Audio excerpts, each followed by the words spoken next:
Hello 11th class. हाँ जी, 11th unit हम आपकी कर रहे थे पी ब्लॉक एलिमेंट्स। ठीक है, उसमें हमने आपका जो लास्ट टॉपिक हमने लास्ट टाइम जो हमने किया था वो हमने आपकी एटॉमिक एंड फिजिकल प्रॉपर्टी हम कर रहे थे ग्रुप 13 की। ठीक है, ग्रुप 13 हमने स्टार्ट किया हुआ था। वहाँ पे मैंने आपको जो प्रॉपर्टीज़ कराई थी वो atomic and ionic radiate concept मैंने करा दिया था। Electronegativity, metallic reactor, melting and boiling point and density. Okay, आपका एक कंसेप्ट बीच में रहता था जो मैंने आपको बोला था कि मैं बाद में कराऊंगी, which is the ionisation enthalpy. ठीक है, मोस्ट इम्पॉर्टेंट है समझ के करना कि एक्चुअल में बोल क्या रहा है, आयनाइजेशन एंथैल्पी डिक्रीज या इंक्रीज क्यों होती है। ठीक है, तो it is very important concept, तो इसको ध्यान से सुनना एक बार और फिर अपनी बुक में से इसको एक बार पढ़ के देखना। ठीक है, तो आयनाइजेशन एंथैल्पी आपको पता है, आयनाइजेशन एंथैल्पी आपके पास क्या होती है, the energy which is required to remove electron. ठीक है, उसको आप आयनाइजेशन एंथैल्पी बोलते हो।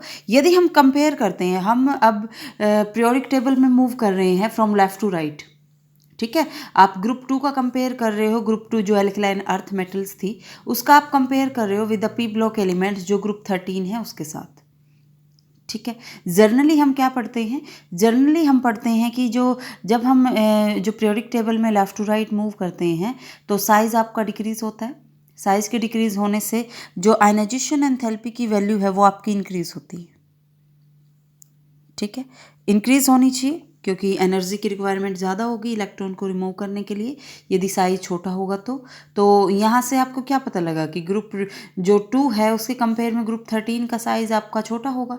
छोटा होगा तो आयनाइजेशन एंथैल्पी की वैल्यू ज़्यादा होनी चाहिए थी, बट यहाँ पे उसका जस्ट अपोजिट है। देखो एक बार ये क्या बोल रहा है, the first ionization enthalpy of element of group 13 are lower as compare to group 2। ज़्यादा होनी चाहिए थी बट क्या होती है, कम होती है। अब आपको ये रीज़न पता करना है कि वो एक्चुअल में आपकी कम क्यों हुई। ठीक है, उसका रीज़न होता है आपके पास जो वैलेंस इलेक्ट्रॉन होते हैं ग्रुप 13 के। यदि हम वैलेंसी की बात करें, यदि मैं आपको रीज़न बताऊं तो जो वैलेंस इलेक्ट्रॉन है ग्रुप 13 के वो आप कैसे लिखते हो, NS2 NP1। ठीक है, मीन्स आपको इलेक्ट्रॉन, यदि आप ग्रुप 2 की बात करें तो जो इलेक्ट्रॉनिक कॉन्फ़िगरेशन है वो NS2 से आप शो करते हो, general electronic configuration.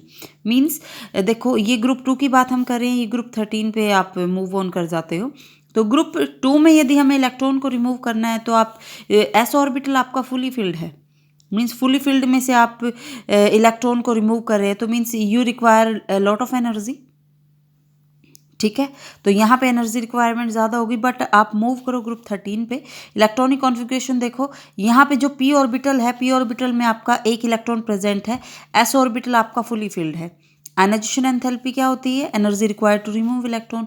Means p orbital में से फिर फुली फिल्ड के कंपेयर में जो हाफ फिल्ड है, या यू कैन से जो अनपेयर्ड इलेक्ट्रॉन आपका प्रेजेंट है पी ऑर्बिटल में, सिंगल इलेक्ट्रॉन, मीन्स उसको रिमूव करना ईजी हो जाएगा। ठीक है, यदि इसको यहाँ से यही आपके पास रीज़न होता है कि जो पी ऑर्बिटल है उसमें से इलेक्ट्रॉन को रिमूव करना इजी हो जाता है, जिसकी वजह से जो आयनाइजेशन एंथैल्पी है ग्रुप 13 की वो आपके पास कम हो जाती है। ठीक है, तो ये चीज़ आपको पता होनी चाहिए। उसके बाद हम नेक्स्ट कंसेप्ट पे आपको मूव करते हैं कि ग्रुप 13 की यदि हम बात करें, डाउन द ग्रुप आपने क्या पढ़ा है कि जर्नली जो साइज़ है वो आपका इंक्रीज़ होता है। साइज इंक्रीज होने से आयनाइजेशन एंथैल्पी की वैल्यू आपकी डिक्रीज होती है। ठीक है, लेकिन यहाँ पे आपका जो इंक्रीज या डिक्रीज है वो आपका एक्सेप्शनल केस यहाँ पे बनता है। क्या बनता है वो आप एक बार ज़रूर देखो। यहाँ पे देखो, यदि हम ग्रुप 13 में मूव करते हैं बोरोन से एल्यूमिनियम पे, तो साइज इंक्रीज होता है। साइज इंक्रीज होने की वजह से जो आयनाइजेशन एंथैल्पी की वैल्यू है वो अल्टीमेटली डिक्रीज हो जाती है। ठीक है, लेकिन यदि आप एल्यूमिनियम से लेके थैलियम पे मूव करते हो, मतलब डाउन द ग्रुप आप मूव करते हो, तो जो आयनाइजेशन एंथैल्पी की वैल्यू है वो कम ज़्यादा ऐसे होती है। उसका रीज़न आपके पास क्या होता है वो आपको पता होना चाहिए। देखो यहाँ पे क्या लिखा हुआ है आपका, देखो कि यदि आप क्या करते हो, फर्स्ट आयनाइजेशन एंथैल्पी बोरोन से एल्यूमिनियम पे आपकी शार्प डिक्रीज देती है।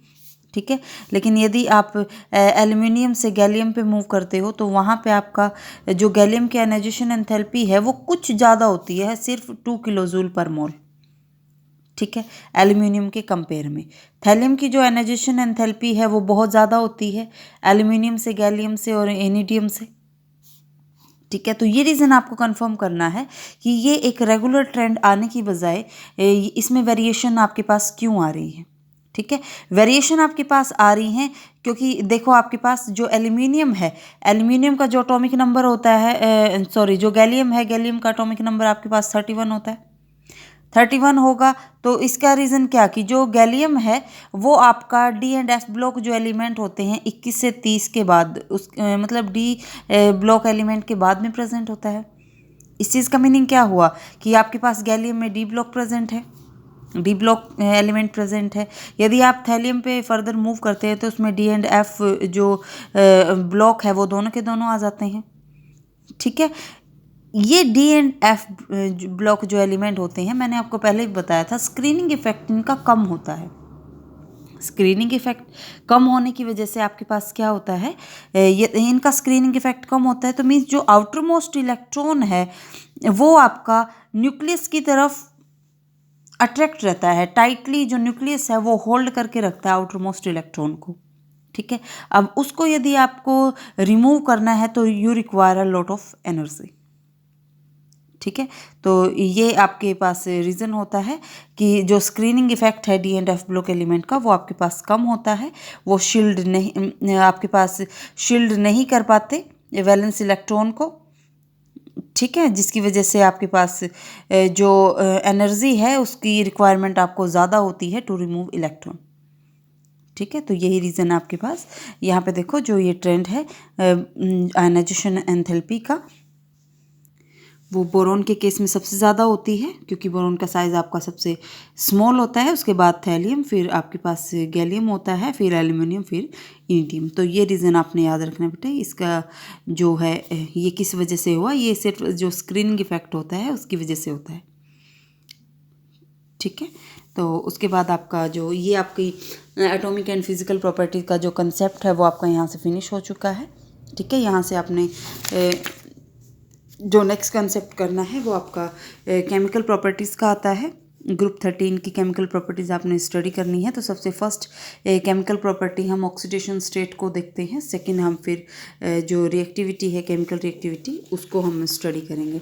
तो फर्स्ट कंसेप्ट आपके पास यहाँ पे है ऑक्सीडेशन स्टेट का। अब हमें पता है जो ग्रुप 13 है उसके पास 2 इलेक्ट्रॉन आपके प्रेजेंट होते हैं एस ऑर्बिटल में, 1 इलेक्ट्रॉन आपका प्रेजेंट होता है पी ऑर्बिटल में। मीन्स जो 13 ग्रुप के एलिमेंट है वो 2 टाइप के ऑक्सीडेशन स्टेट आपकी शो कर सकते हैं। ठीक है, या तो वो क्या करेंगे, या वो अपने में से जो पी ऑर्बिटल है वो अपने में से 1 इलेक्ट्रॉन का लूज कर दें, मीन्स +1 ऑक्सीडेशन स्टेट शो करे, या अल्टीमेटली क्या हो कि तीनों के तीनों इलेक्ट्रॉन लूज हो जाएं, मीन्स +3 की ऑक्सीडेशन स्टेट शो करे।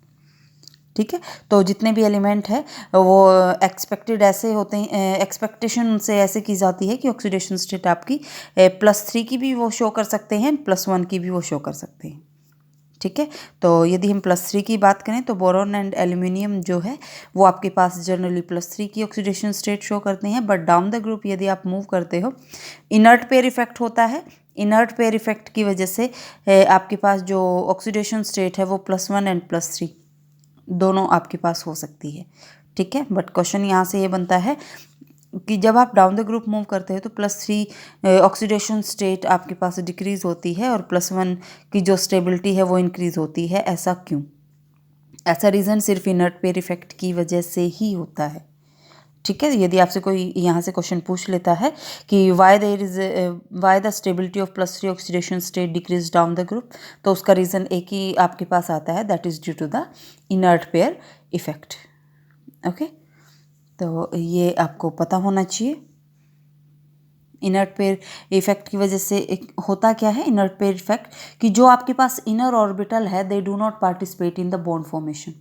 ठीक है, तो मीन्स जो NH2 होगा उसका कोई पार्टिसिपेशन नहीं होगा, सिर्फ पार्टिसिपेशन किसका होगा, जो p ऑर्बिटल वाला इलेक्ट्रॉन है उसका। तो मीन्स +1 की जो ऑक्सीडेशन स्टेट है वो कॉन्टिन्यूसली इंक्रीज हो जाएगी। ठीक है, तो ये आपके पास शो किया हुआ है कि जो गैलियम पॉजिटिव है, जो इनिडियम पॉजिटिव है, वो +1 ऑक्सीडेशन स्टेट में डिसप्रोपेनेशन रिएक्शन शो करते हैं।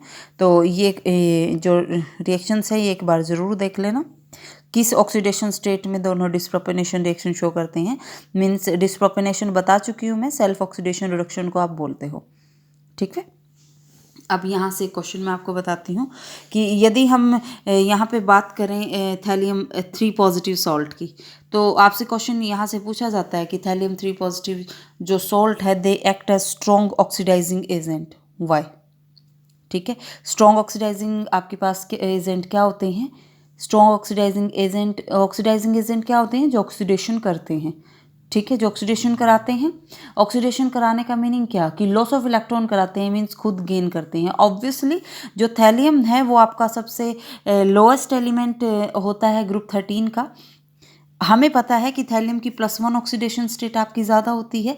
+1 ऑक्सीडेशन स्टेट की स्टेबिलिटी ज़्यादा होने की वजह से वो क्या करेगा, यदि थैलियम 3 पॉजिटिव में प्रेजेंट होगा तो 2 इलेक्ट्रॉन को गेन करके वो +1 ऑक्सीडेशन स्टेट में चला जाएगा, ठीक है। ऐसा किस वजह से होता है? इनर्ट पेयर इफेक्ट की वजह से होता है, ठीक है। तो इसलिए हम बोलते हैं कि 3 पॉजिटिव में स्टेट में आपका थैलियम स्ट्रॉन्ग ऑक्सीडाइजिंग एजेंट होता है, ठीक है। उसके बाद यदि आप सेकंड कंसेप्ट में मूव करते हो इसी चीज़ के, तो यहाँ पे आपका डाटा दिया हुआ है इलेक्ट्रोड पोटेंशियल के ऊपर बेस्ड इन्होंने बता रखा है, ठीक है। तो एक बार इस कंसेप्ट को पढ़ लेना। उसके बाद आपके पास नेक्स्ट कंसेप्ट आता है, that is the trend in chemical reactivity, ठीक है। यदि हम रिएक्टिविटी की बात करें, ग्रुप 13 है, 3 वैलेंस इलेक्ट्रॉन होते हैं नॉर्मली। जो वैलेंस इलेक्ट्रॉन होते हैं तो इसके मीनिंग क्या होता है कि वो 3 बॉन्ड बनाएगा, ठीक है। इसका मीनिंग क्या है कि जो एलिमेंट है वो +3 ऑक्सीडेशन स्टेट आपकी शो करेंगे, ठीक है। अब फेजन रूल के अकॉर्डिंग आप इस चीज़ को देखो, वैसे तो हम एक्सपेक्ट करते हैं कि जो एलिमेंट है वो आपके कोवेलेंट बॉन्ड बनाएंगे, ठीक है। कोवेलेंट बॉन्ड क्यों बनते हैं उसका रीज़न आपको पता होना चाहिए। देखो, फेजन रूल आपको क्या बोलता है कि जितना स्मॉल आपके पास साइज होगा आयन का, या जितना ज़्यादा चार्ज होगा उतनी ही आपके पास प्रेफरेंस होगी कोवेलेंट बॉन्ड फॉर्मेशन की, ठीक है।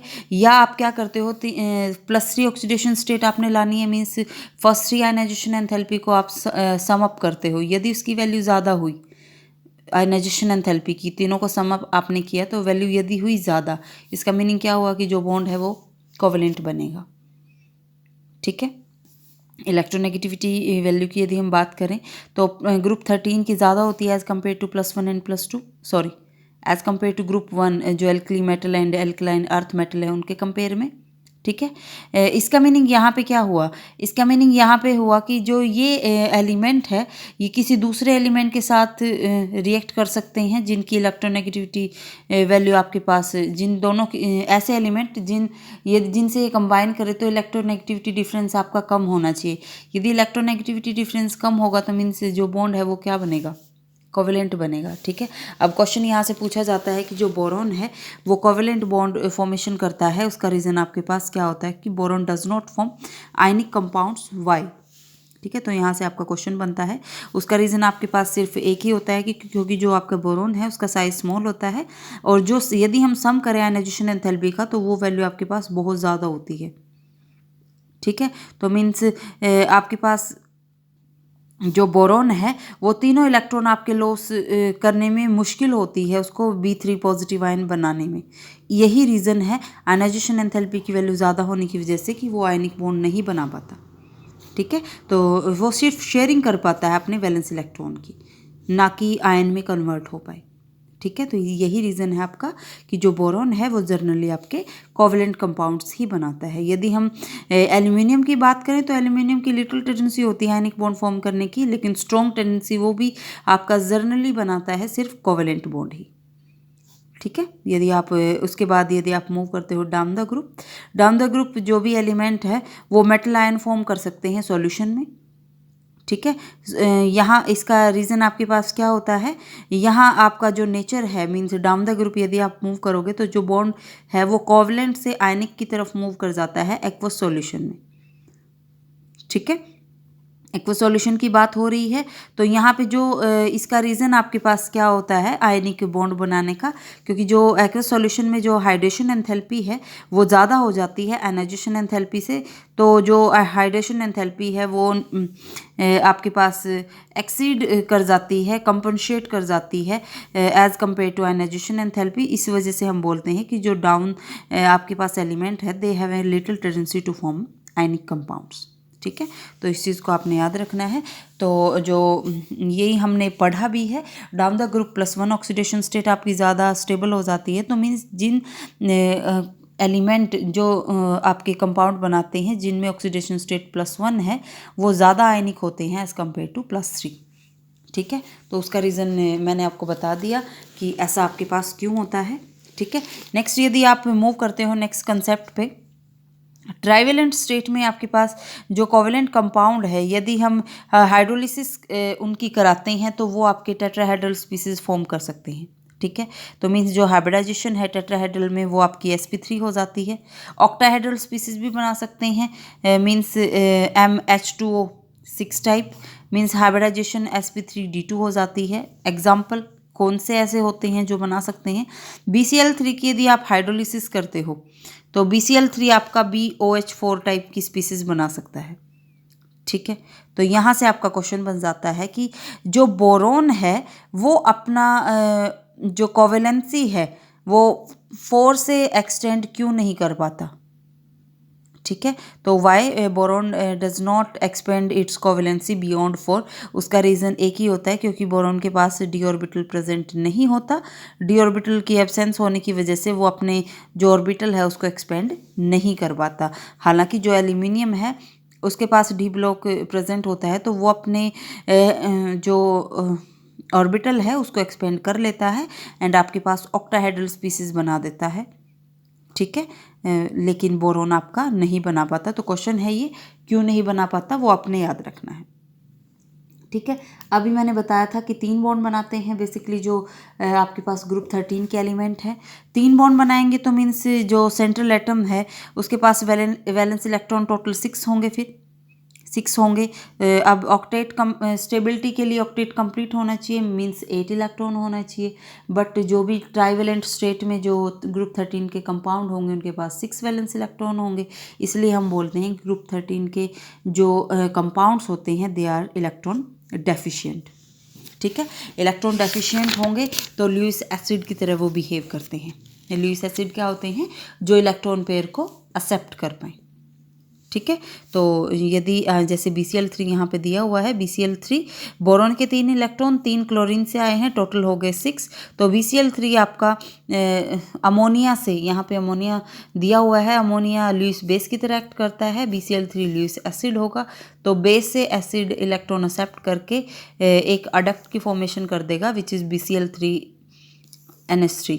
ठीक है, ये आपको पता होना चाहिए कि उनको ल्यूइस एसिड क्यों बोलते हैं। ओके, क्वेश्चन इंपॉर्टेंट है, इसको याद रखना। उसके बाद यदि हम ल्यूइस एसिड करैक्टर की बात करें तो डाउन द ग्रुप यदि आप मूव करते हो तो वो डिक्रीज होता है। ठीक है, यदि हम दोनों का कंपेयर करें बोरोन एंड एल्यूमिनियम का, तो जो बोरोन है वो, ये क्वेश्चन बहुत इंपॉर्टेंट है, बोरोन हैलाइड जो होता है वो मोनोमर की तरह एग्जिस्ट करता है, बट एल्यूमिनियम हैलाइड आपके डाइमर, डाइमर का मीनिंग होता है 2 मॉलिक्यूल्स का आपस में जुड़ना। जैसे AlCl3 था वो दूसरे AlCl3 से जुड़ा है थ्रू द बनाना बॉन्ड्स। ठीक है, ये मैं आपको बता भी चुकी हूँ। इसको आप बोलते हो 3 सेंटर 2 इलेक्ट्रॉन बॉन्ड। ठीक है, तो इसका रीज़न आपके पास क्या होता है कि why boron halide exist as monomer, वो उसका स्मॉल साइज होता है। ठीक है, कि बोरोन का साइज आपका स्मॉल होता है, वो 4 जो हेलोजन एटम है उसको अपने अराउंड एकोमोडेट नहीं कर पाता। ठीक है, तो उसका रीज़न आपके पास ये होता है। नेक्स्ट कंसेप्ट आपके पास आएगा रिएक्टिविटी टूवर्ड्स ऑक्सीजन। अलग से हम पढ़ेंगे कि ऑक्सीजन के साथ कैसे कैसे कंपाउंड की फॉर्मेशन होती है। Reactivity towards acid and base, ये कंसेप्ट हम करेंगे, एंड रिएक्टिविटी टूवर्ड्स हेलोजन्स। ठीक है, ये कंसेप्ट हम आपका कल डिस्कस करेंगे। आज के लिए इतना मोर देन सफिशिएंट है, यहाँ तक आपने स्टडी करना है। Atomic and physical property complete हर एक आपने वहाँ से पढ़नी है। उसके बाद केमिकल रिएक्टिविटी में ऑक्सीडेशन स्टेट का और केमिकल रिएक्टिविटी का कंसेप्ट। ठीक है, तो ये 6-7 आपके क्वेश्चन बनते हैं यहाँ से, ये आपने डेफिनेटली करने हैं। कल मैं आपको नया कंसेप्ट शुरू कराऊंगी, that is the reactivity towards dioxygen और एयर। ठीक है, कल हम रिएक्टिविटी को डिस्कस करेंगे 1 by 1। Thank you.